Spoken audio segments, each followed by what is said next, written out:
Next है, externally possible नहीं है कि हम देख के बता सकते हैं कि ये प्लांट में टीटी है या फिर टीटी जेनोटाइप है। इसके लिए हम टेस्ट क्रॉस का यूज़ करते हैं, क्योंकि दोनों तो बाहर से दिखाई देगा कि टॉल प्लांट ही है। एंड यहाँ पे बाइनोमियल एक्सप्रेशन दिया गया है ax + by², ये सब फालतू में, ये सबको याद नहीं करना है। एंड नेक्स्ट है, मेंडल जो सेल्फ पॉलिनेटेड करवाए थे F2 प्लांट को, तो उन्हें मिला था ड्वार्फ प्लांट। तो ये जो ड्वार्फ प्लांट F2 जनरेशन्स में आया था वो जनरेट करता है F3 एंड F4 जनरेशन में भी वो कांस्टेंट रहता है, मतलब कि वो ड्वार्फ ही होता है, कोई अलग प्लांट नहीं बनता है। तो मेंडल के द्वारा बोला गया कि इसका जो जेनोटाइप है वो होमोजाइगस है, मतलब कि स्मॉल टी है, तभी कोई वेरिएशन नहीं आ रहा है। नेक्स्ट है, मेंडल क्रॉस करवाते हैं टॉल प्लांट को, मतलब कि जो F2 जनरेशन से टॉल प्लांट मिला था उसको ड्वार्फ प्लांट से क्रॉस करवाते हैं। तो इसी प्रोसेस को बोलते हैं टेस्ट क्रॉस। इससे हम जेनोटाइप को आइडेंटिफाई कर सकते हैं कि ये टीटी होगा या फिर small T and capital T होगा। तो एनसीईआरटी में एग्जाम्पल से समझाया गया है। वायलेट कलर फ्लावर लिया गया है जो कि डोमिनेंट होता है एंड उसको W से डिनोट करते हैं, एंड वाइट फ्लावर को स्मॉल w से डिनोट करते हैं जो कि रिसेसिव होता है। एंड मोनो हाइब्रिड क्रॉस में टेस्ट क्रॉस का जो रेशियो होता है ये 1:1 होता है, एंड डाई हाइब्रिड क्रॉस में जो टेस्ट क्रॉस का रेशियो होता है ये 1:1:1 होता है। तो यहाँ पे देख सकते हैं डायग्रामेटिक रिप्रेजेंटेशन दिया गया है टेस्ट क्रॉस का, मतलब कि ये डोमिनेंट फेनोटाइप है एंड ये जो जेनोटाइप है ये अननोन है। मतलब कि एक्सटर्नली देख के तो हम बोल सकते हैं कि हाँ ये डोमिनेंट फ्लावर है, मतलब कि पर्पल कलर का फ्लावर है, बट जेनोटाइप नहीं बता सकते हैं कि ये WW है या फिर स्मॉल w है। प्रोबेबिलिटी तो दो ही है कि ये पर्पल होगा तो WW होगा या फिर W स्मॉल w होगा, तो दोनों को हम क्रॉस करवा देते हैं रिसेसिव फ्लावर के साथ। तो जब WW को हम क्रॉस करवाएंगे रिसेसिव फ्लावर के साथ तो यहाँ पे जो आएगा, मतलब कि इसमें जो रिजल्ट आएगा वो सारा जो होगा डोमिनेंट फ्लावर होगा, मतलब कि सारा पर्पल फ्लावर आएगा। तो यहाँ पे देख सकते हैं रिजल्ट में दिया गया है कि जितना भी फ्लावर है सब वायलेट कलर का है। एंड फिर हम W एंड स्मॉल w का क्रॉस करवाएंगे रिसेसिव फ्लावर के साथ, तो यहाँ पे देख सकते हैं ये आ जाएगा, मतलब कि हाफ आता है वायलेट फ्लावर एंड हाफ आता है वाइट फ्लावर। ये दोनों इक्वल प्रोपोर्शन में आया है, मतलब कि half flower violet and half flower white है। तो ये जो अननोन फ्लावर होगा वो हेट्रोजाइगस होगा। देखो टेस्ट क्रॉस को सिंपल यहाँ पे समझते हैं। ये कोई पर्पल फ्लावर है तो पर्पल हो सकता है कि WW हो, ये दोनों डोमिनेंट है, या फिर W एंड स्मॉल w होगा, फिर भी ये पर्पल ही दिखाई देगा। मतलब कि एक्सटर्नली हम देख के बता नहीं सकते हैं इसका जीनोटाइप का। तो W जो होता है ये पर्पल फ्लावर के लिए होता है एंड स्मॉल w जो होता है ये वाइट के लिए होता है। तो W वाला डोमिनेंट होता है एंड स्मॉल w वाला रिसेसिव होता है। तो हम टेस्ट क्रॉस करते हैं जेनोटाइप फाइंड करने के लिए। तो W एंड W को हम क्रॉस करवाएंगे स्मॉल w से, मतलब कि टेस्ट क्रॉस के लिए हम रिसेसिव पेरेंट्स का यूज़ करते हैं। तो अब इसको क्रॉस करवाएंगे तो यहाँ पे मिलेगा W एंड फिर इसको क्रॉस करवाएंगे इससे तो ये मिलेगा W एंड फिर इसको क्रॉस करवाएंगे इससे तो यहाँ पे मिलेगा W एंड फिर करवाएंगे तो ये मिलेगा W। मतलब कि यहाँ पे जितना भी आया है सब वायलेट फ्लावर है। एंड इसको पुन्नेट स्क्वायर से बनाएंगे तो ये इस टाइप से बनेगा। यहाँ इधर गैमेट लिखेंगे तो एक W हो गया एंड फिर एक W हो गया, एंड इधर लिखेंगे स्मॉल w वाला एंड ये स्मॉल w वाला। तो अब बनाएंगे तो ये बनेगा WW एंड ये हो जाएगा WW एंड ये हो जाएगा WW। तो यहाँ पे देख सकते हैं जितना भी फ्लावर है सब वायलेट वाला है, मतलब कि जब जितना भी फ्लावर होगा सब डोमिनेंट है, मतलब कि सब वायलेट कलर का है। तो इसका जो जेनोटाइप होगा वो टी होगा, मतलब कि मैं TT से याद की हूँ, बट यहाँ पे होगा W एंड W। एंड फिर जब हम W, ये है कैपिटल W एंड ये है स्मॉल w, एंड जब हम इसको क्रॉस करवाएंगे स्मॉल w के साथ, मतलब कि ये हो गया रिसेसिव। तो यहाँ पे जो प्रोजेनी मिलेगा तो इसको मैं सिंपल भी कर सकती हूँ, बट मैं ब्रैकेट के फॉर्म में बना दे रही हूँ। इधर गैमेट लिखेंगे W, ये है कैपिटल W एंड ये है स्मॉल w एंड ये है स्मॉल w, तो यहाँ पे स्मॉल w एंड यहाँ पे स्मॉल w लिखेंगे।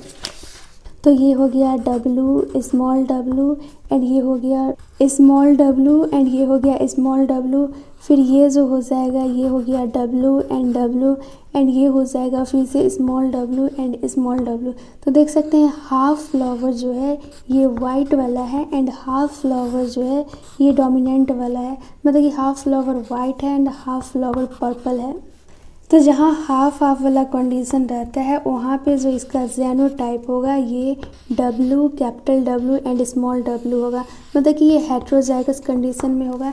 एंड वही जब सारा पर्पल आएगा तो इसका जो जेनोटाइप होगा वो होमोजाइगस वाला आएगा, मतलब कि जेनोटाइप इसका होगा capital W।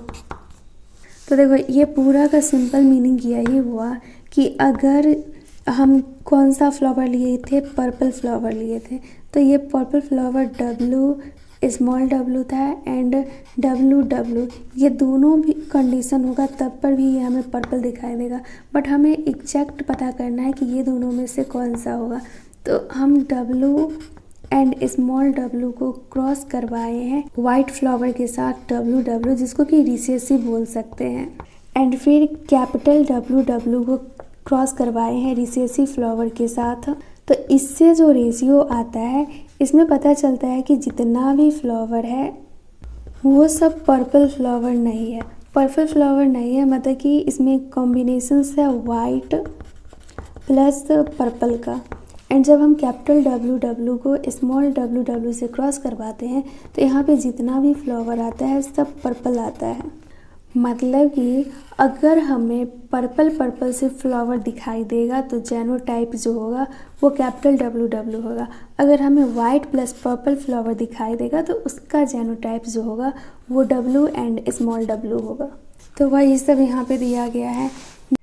And mono hybrid cross में जितना भी ऑब्जर्वेशन था उसको देखते हुए मेंडल प्रपोज किए 2 जनरल रूल जिससे कि इनहेरिटेंस को समझा जा सकता है मोनो हाइब्रिड क्रॉस में। एंड ये जो रूल है इसको बोलते हैं प्रिंसिपल और लॉ ऑफ इनहेरिटेंस।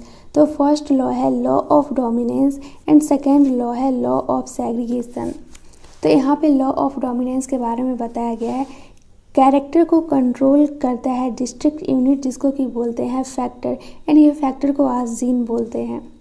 फैक्टर जो होता है ये पेयर में होता है, तो हमें पता है जीन जो होता है वो पेयर में होता है, इसके पास 2 एलील प्रेजेंट रहता है। फिर बोला गया है कि डिसिमिलर पेयर फैक्टर है तो एक उसमें से डोमिनेंट होगा एंड दूसरा रिसेसिव होगा। अगर टी एंड स्मॉल टी है तो टी वाला जो होगा वो डोमिनेंट होगा एंड स्मॉल टी वाला जो होगा वो रिसेसिव होगा। तो law of dominance simple explain करता है कि जो पेरेंटल कैरेक्टर है दोनों में से एक पेरेंटल कैरेक्टर F1 जनरेशन में दिखाई देगा एंड सेकेंड वाला मतलब कि जो ड्वार्फ वाला पेरेंटल कंडीशन रहता है वो दिखाई देगा F2 जनरेशन में। And law of dominance he explain करता है फेनोटाइपिक रेशियो को जब हम क्रॉस करवाते हैं TT एंड मतलब कि होमोजाइगस TT एंड ड्वार्फ वाला TT को, तो वहाँ पे फॉर्मेशन होता है capital T and small t। जब capital T and small t को क्रॉस करवाते हैं मतलब कि सेल्फ क्रॉस करवाते हैं तो वहाँ से जो प्रोपोर्शन आता है फेनोटाइपिक वो 3:1 आता है, मतलब कि 3 जो होता है ये टॉल होता है एंड 1 जो होता है ये ड्वार्फ होता है। नेक्स्ट है law of segregation. Law of segregation इस फैक्ट पे बेस्ड है कि एलील जो है वो ब्लेंडिंग शो नहीं करता है, मतलब कि जितना भी कैरेक्टर था पेरेंट्स का वो रिकवर्ड हो जाता है F2 जनरेशन में। जैसे कि TT एंड स्मॉल TT का जब क्रॉस करवाए थे तो F1 जनरेशन में सिर्फ टॉल प्लांट ही आया था।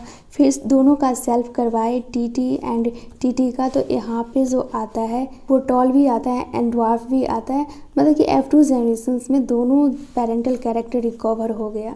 एंड फिर बोला गया है कि पेरेंट्स में कंटेंट रहता है 2 एलील, तो गैमेट जब फॉर्मेशन होता है तो ये दोनों एलील जो होता है वो सेग्रीगेट कर जाता है, मतलब कि 2 फैक्टर्स में से एनी 1 फैक्टर जो रहता है वो रिसीव कर लेता है गैमेट।